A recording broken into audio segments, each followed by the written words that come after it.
नमस्कार, आप देख रहे हैं टीवी वन इंडिया न्यूज आजाद भारत की आवाज। मैं हूं अरीशा सिद्दीकी। आइए देखते हैं आज की ताजा खबरें।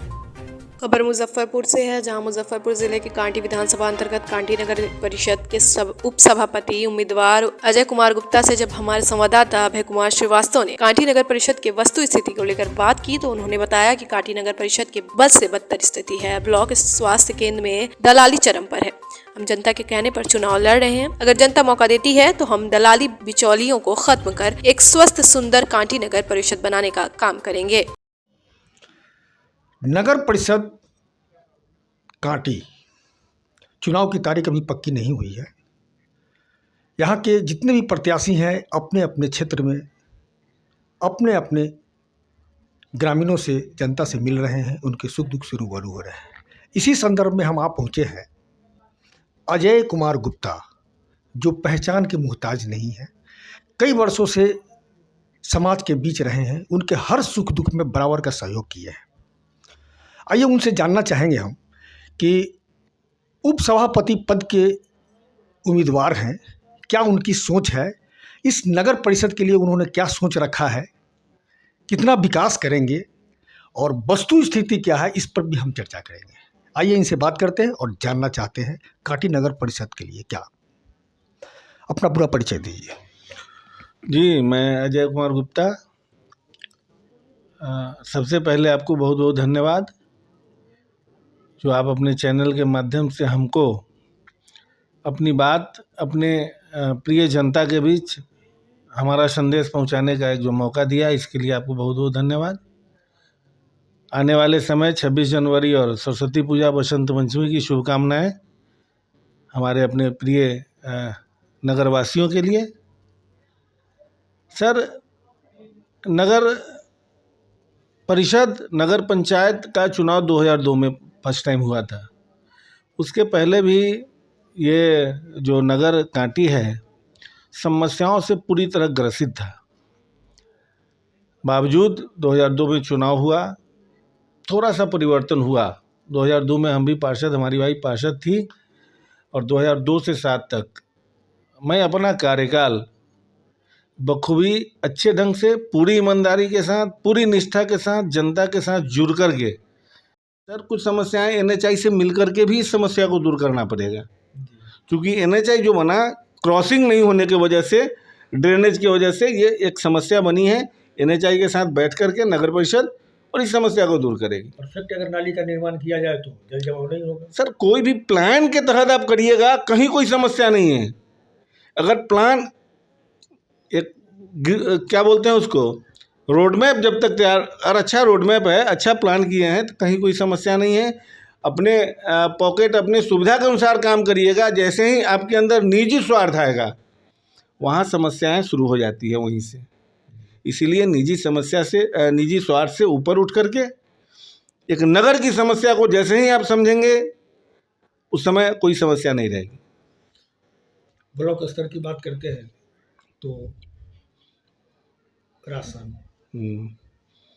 प्रधानमंत्री आवास योजना, काफी ज्यादा इसमें दलालों की और व्यवस्था है। गरीब तो तक सरकार तो योजना देती है, लेकिन सरकार योजना देती है, लेकिन जहां तक लाभुकों तक नहीं पहुंच पाती है। तो फिर इस पर क्या करेंगे आप?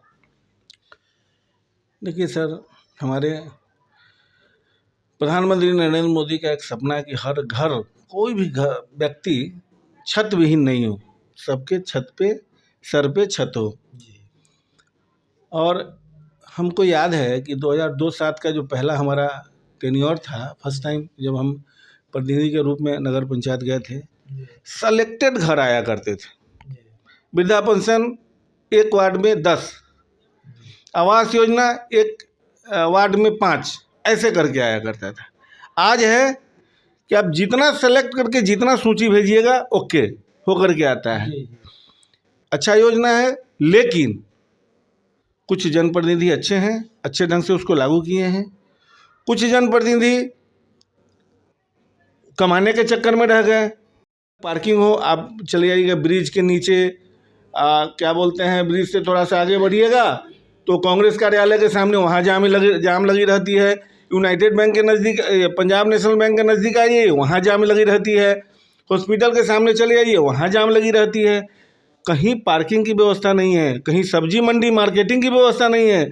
सब्जी की दुकान रोड पे, अब वो गरीब जाए कहाँ? उस गरीब के भोजन का तो कुछ जुगाड़ होना ही चाहिए।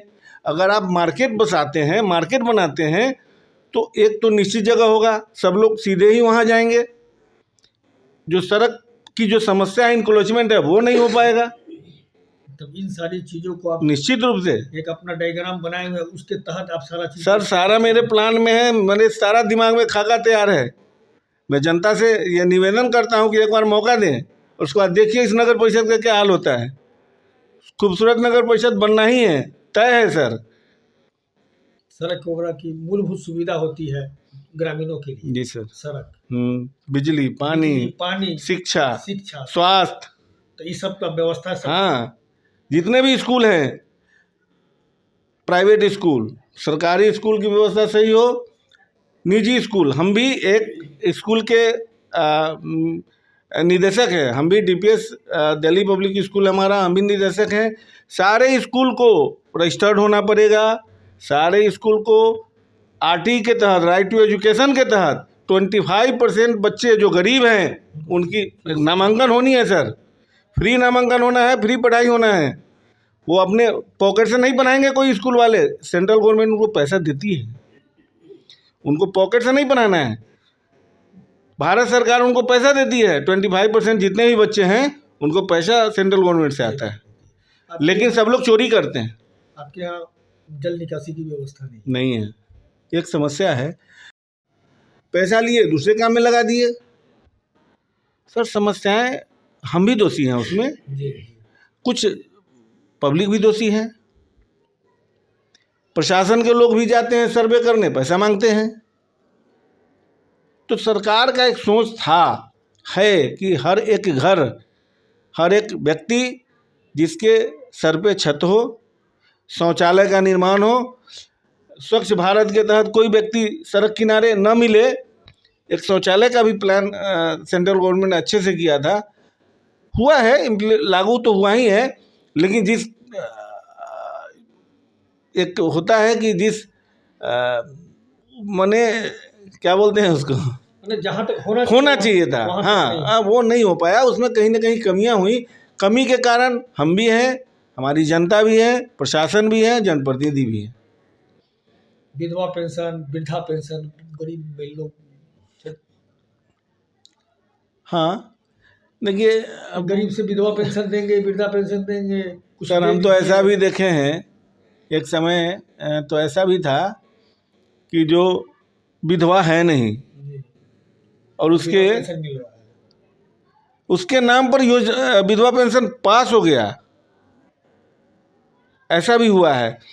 30 साल के लोग और मुरेठा बांध करके, दाढ़ी बना करके, 60 साल का बन करके, फोटो खिंचवा करके और वृद्धा पेंशन लिया लोग।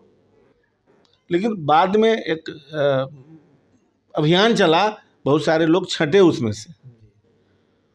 इस सब पर आप काम करेंगे? देखिए सर, हम काम करने की बात, सही सारी योजनाएं सरकार की सही व्यक्ति के यहाँ पहुँचना चाहिए। हमको किसी से ऐसा नहीं है, जो योजनाएं हैं जिनके लिए हैं, जिन गरीबों के लिए हैं, चाहे जिन व्यक्ति के लिए हैं, उनके यहाँ सही समय पर सही जगह पहुँचे, ठीक है। उसके बाद किसी कारणवश मैं दोबारा सदन में नहीं जा पाया था, लेकिन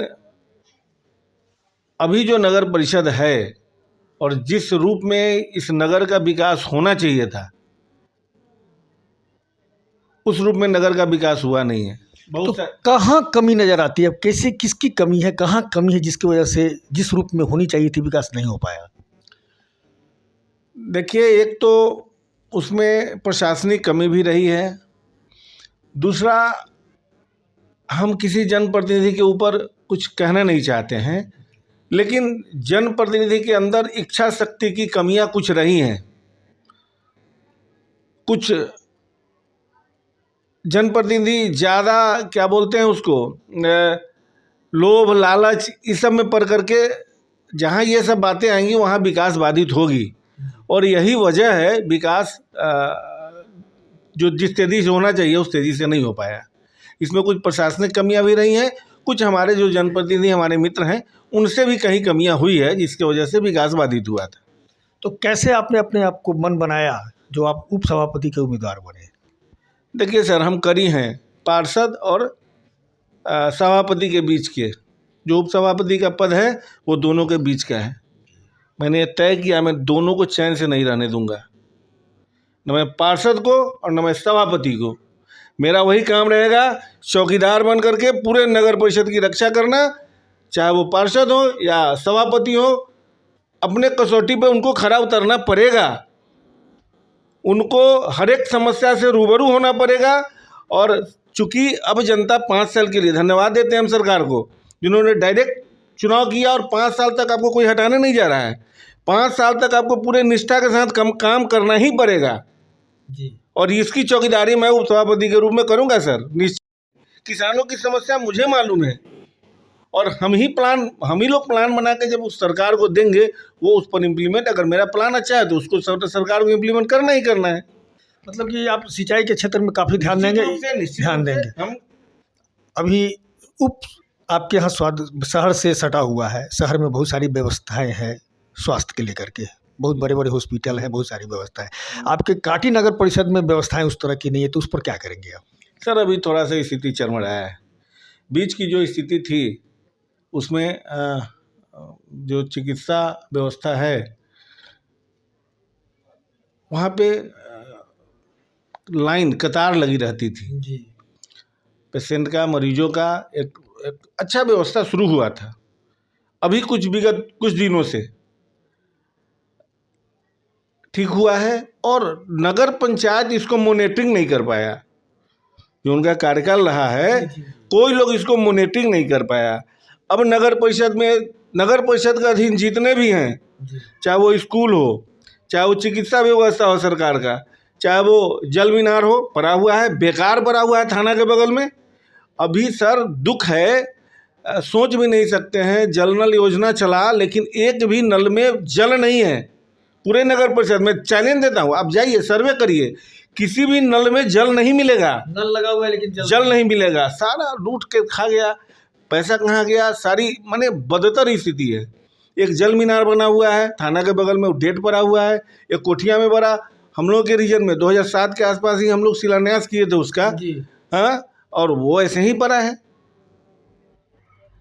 ये मूलभूत समस्या है सर, समझे ना।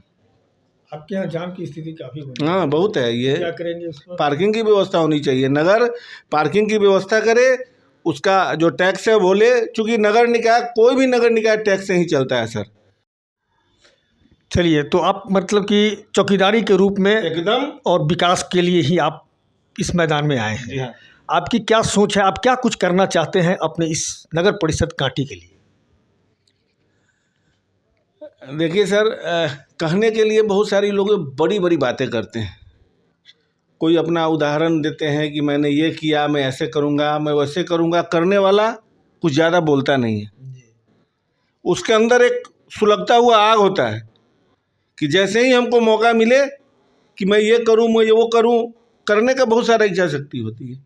बावजूद जनता के बीच तो कुछ ना कुछ कहना तो पड़ेगा, वादा तो करना ही पड़ेगा, और उस वादे के साथ आपको फिर आगे खड़ा भी उतरना पड़ेगा। सड़कें की समस्या है, किसानों की बहुत बड़ी समस्या है। अभी यूरिया वगैरह के लिए बहुत बड़ी परेशानियां हुई हैं। अभी हम देखते हैं अदर स्टेट में हर एक किसान को उसके खेत तक बिजली और पानी अदर स्टेट में है, लेकिन अपने यहाँ नहीं है। पूरा चौर का चौर खाली पड़ा है। एक्चुअली है नगर परिषद, लेकिन शहर से सटा हुआ आज भी बहुत सारा किसान इससे जुड़े हुए हैं। बहुत सारा किसानों का जीविका जो है वो खेतों से जुड़ा हुआ है। जी जी। और ये उनकी समस्या है, क्योंकि उनके यहाँ ना बिजली है ना पानी है, जिसकी वजह से खेती नहीं हो पाता है, समय पर उनको खाद बीज भी नहीं मिल पा रहा है। किसान की सारी ज़रूरतमंद मूलभूत सुविधा जो है वो सब उनके उसी से जुड़ी हुई है। उनके बच्चे की शिक्षा, पालन पोषण, सारा चीज़ हुआ है। तो हमारा भारत कृषि प्रधान देश है, तो इस पर क्या आप करेंगे, कैसे इसको आप करेंगे? देखिए सर, ये बात सही है कि हमारा भारत कृषि प्रधान देश है और सब लोग, सारा जो भी सरकारें होती है कृषि किसानों के लिए कुछ ना कुछ वो प्रोजेक्ट लेकर के आता है।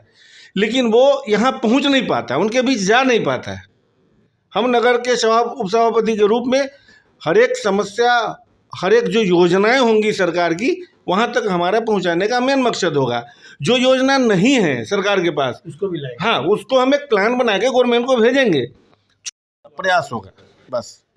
चलिए, जनता आपको मैंडेट देती है उपसभापति के लिए, आप जीत जाते हैं, कहाँ से शुरुआत करेंगे? शुरुआत सर कहीं से न कहीं से तो करना पड़ेगा। और सबसे पहले तो है कि शुरुआत कहाँ से किया जाए। देखिए, सबसे पहले शुरुआत तो हमको नगर परिषद के ऑफिस से ही करना होगा। और वहाँ पर जो दलाली भ्रष्टाचार बस हम वहीं से शुरू करेंगे सर। वहाँ जब साफ सुथरा रहेगा तभी हमारा नगर परिषद साफ होगा सर। पहले वहाँ साफ, वहाँ डंडा लेके खड़ा रहेंगे, दलाली और भ्रष्टाचार नहीं चलने देंगे। ऑफिस से शुरू करेंगे, उसके बाद तो जनता हमारा मालिक है, वो अपने आप ठीक हो जाएंगे। जनता से क्या करना चाहते हैं? जनता से यही निवेदन है कि एक बार मौका दें, और मौका देने के बाद देखिए आपका ये लड़का, आपका भाई आपके सेवा में तत्पर हाजिर रहेगा। बस यही बात, और क्या। बहुत बहुत धन्यवाद। देखिए, इनसे बात किए हैं तो बात करने के बाद एक चीज़ निचोड़ निकला है कि इनका कहना है कि जब तक हम भ्रष्टाचार और दलाली को ख़त्म नहीं करेंगे, हमारा यह नगर परिषद विकास की राह पर नहीं दौड़ पाएगा। इनका कहना है कि बात ही एक ही नहीं है, जो मूलभूत चीज़ है वो मूलभूत जितने भी एक ग्रामीण को जो चाहिए उन तक पहुंचाने के लिए डोर टू डोर तक ये पहुंचाने का कार्यक्रम करेंगे। अब ये आने वाला समय बताएगा, आने वाला चुनाव का वक्त बताएगा कि जनता इन्हें कितना सराहती है। सहयोगी मृत्युंजय के साथ Abhay Kumar Srivastava, TV1 India news, Muzaffarpur. अगर आपको हमारी ये खबर पसंद आई हो तो वीडियो को लाइक जरूर करें और आगे हमारे साथ ऐसे ही जुड़े रहने के लिए चैनल को सब्सक्राइब करना ना भूलें। धन्यवाद।